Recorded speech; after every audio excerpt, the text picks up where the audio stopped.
At alam ko po yung location na sinint sa amin ni Brad Julius mga tol. Siyempre sarado na talaga nila dito banda na.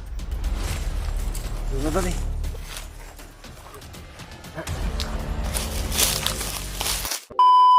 Isang mapagpalang natin natin. Ayun mga tol. Isang magandang hapon po sa inyong lahat dyan mga tol. Patuloy ka rin kami sa paglalakbay dito sa gubat mga tol. Ay hinintay kami sa daan kung saan po ay doon siya maghihintay. Buti na lang mga tol, nakontak namin si Siya sa kamay ni Brad Julius. At ang sabi ko sa kanya na, ang sabi namin sa kanya na huwag na lang siyang mag-video para hindi siya masundan ng mga kalaban na nakamonitor. Kami din tol ay hindi na rin kami nag-video. Ito ay update lang namin to para malaman nyo na nasa safety pa rin kami na kalagayan. At patuloy pa rin kami na bababa hanggang sa safe po talaga kami at kailanganin namin yan na itong bata. Ay ang sabi niya ay natatakot daw siya, lalo na pag may mga nakakalaban kami na mga bandido. Nakakarinig siya ng putok, parang may trauma yung bata. At may mga plano na kami ni Brad Janry at Dave kung saan namin ilagay ang bata.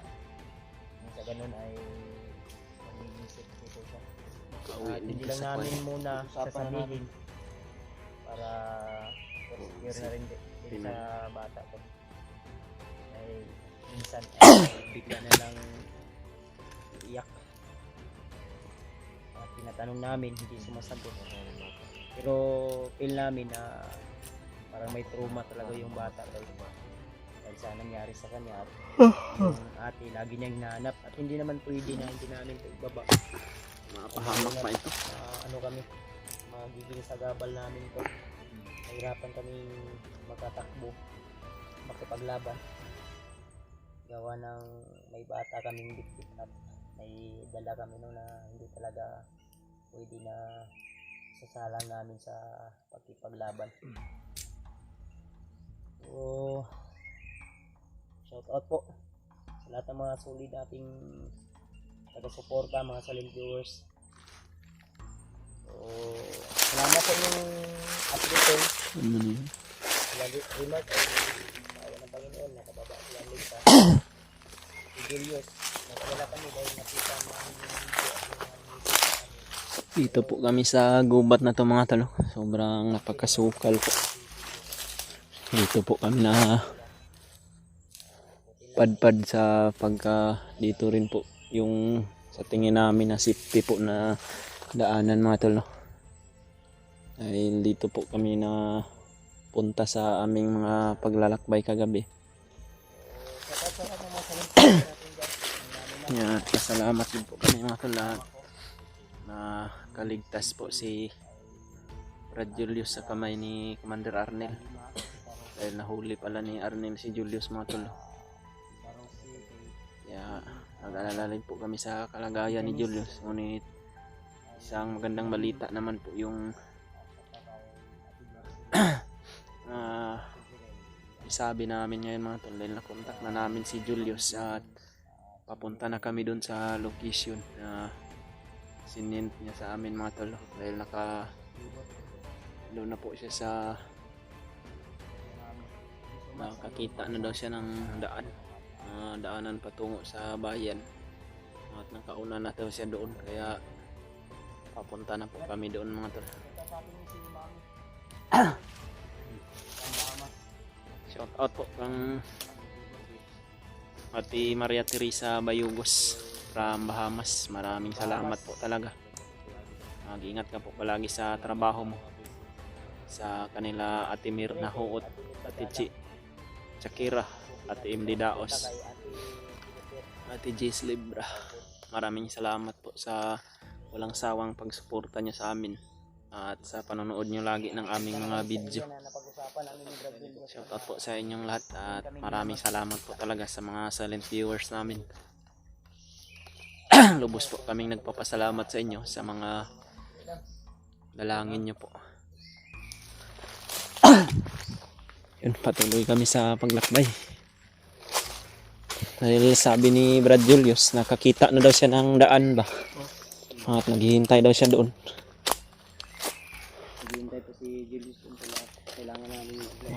Kailangan namin makapunta doon. Tara, sabay na po kami sa pagbaba mga tol.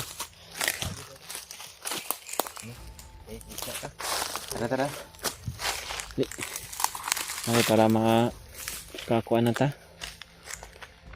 Luoy na po kayong kaimtang aning bataan ba?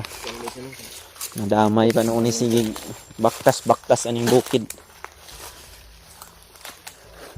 Yeah. Napakagubat to talaga itong napasok namin na area mga tol.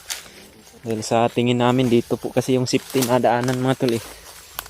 Kaya dito po kami naglakbay. Bisado gyapon ako ni Dre Brad kay sulod gyapon na mo ni saon na kung commander pa ko ba. At alam ko po yung location na sinit sa amin ni Brad Julius mga tol.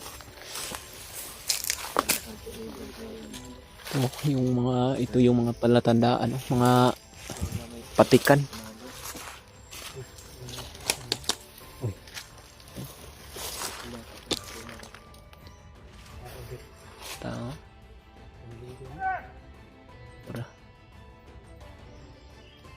Bantay sarado na talaga nila dito banda na. Lugay na sa balik ko. Lugay na. Pero di ni kayo layo ni sa kuan ni. Hindi kuha ni Julius sa Dili duol-duol na lang to. Katong gisint ni Julius sa atin. Malapit na to sa doon. Baka nasundan si Julius ba. si Julius dito. Oh, diri datang butuh ato ganiya. Butuh. Hindi nga po kanina dito. Dili lang ayo dia.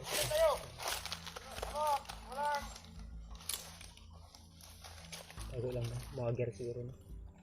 Patrolya rin. Yung mga bandido ito yung dumaan ito. Alert po sila. Mga tauhan ni Arnel to Brad. Si Julius nga yung hinahabol din. Kung kita rin, daghan nila. Mata pa rin yung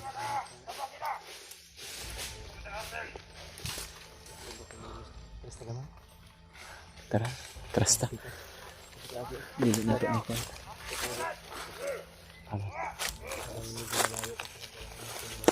Pero yan. Imo na ka Brad. Ano ka sa gitna ng bata. Tingnan na ito dito. Sa baba ito. Yata.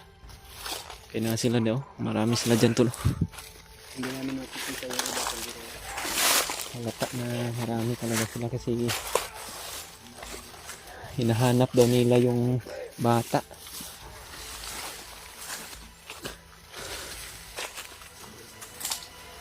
Yes, matatalim po itong mga damo na nadaanan namin mga to.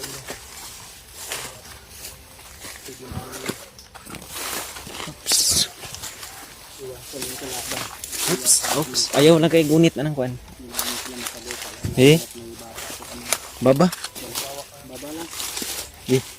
Baba nga bro. Sa aming likod. Baba ba? Ito sa mga kamera. Oh, ira Brad, ako ra.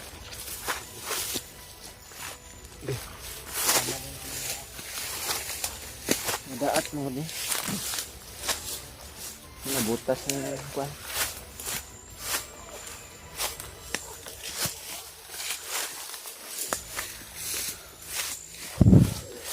Lumihis na lang kami ng daan mga tol para hindi namin masagupa yung mga bandido.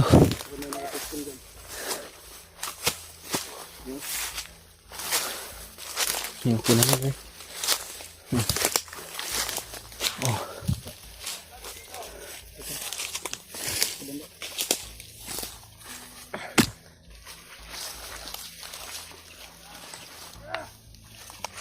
Tara, nainay ta. Okay na, dili ka magbaba dari kayo. Di naman kayo bakulid.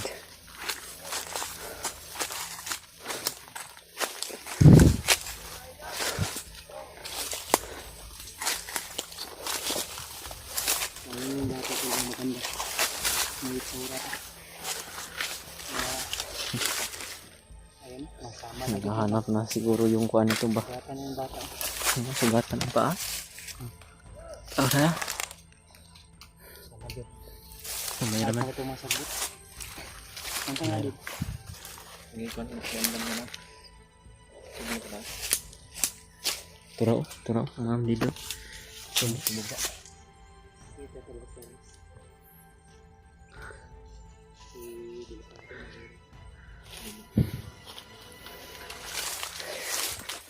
Iwasan na muna natin yung mga kalaban. yan, hanggat kaya natin iwasan muna natin to. Hindi sa kami po ay natatakot, sa amin lang ay magiging safety yung bata to.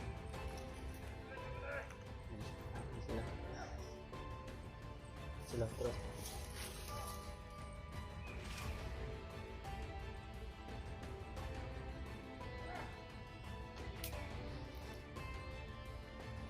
Malapit na lang ito ka Julius ba?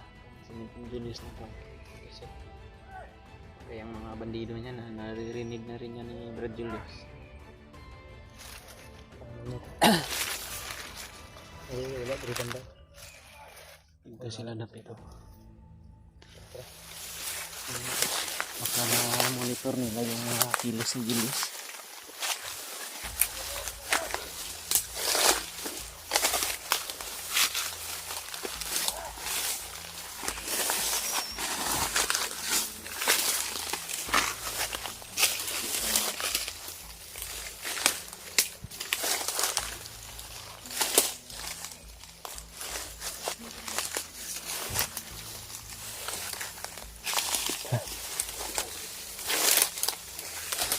Anak pa.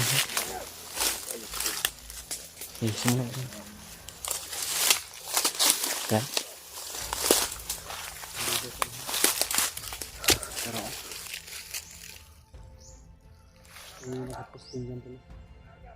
Hindi ko masyadong nakita pero akit sa baba.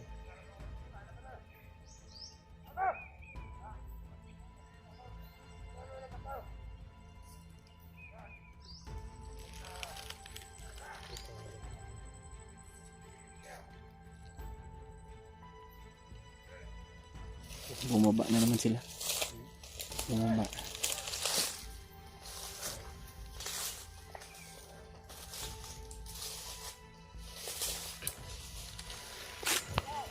Tara.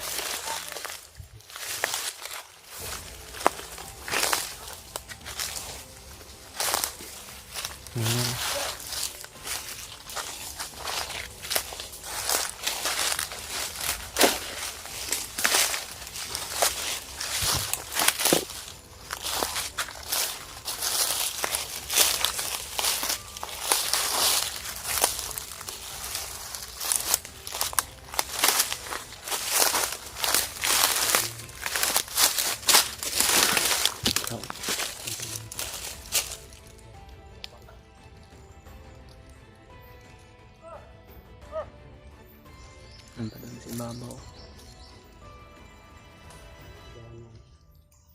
Bisita ka dyan. Madugay. Matatagalan tayo dito, Brad.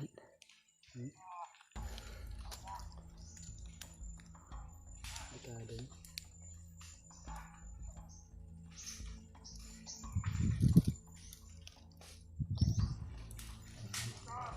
Ha?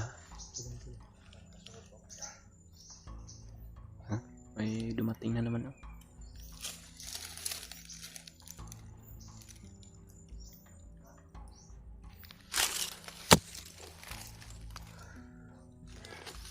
Signal namin. Ha? Mo abantin ni ko ano to, ikaw bala sa bala. Okay. Abantihan nyo na lang, Brad, para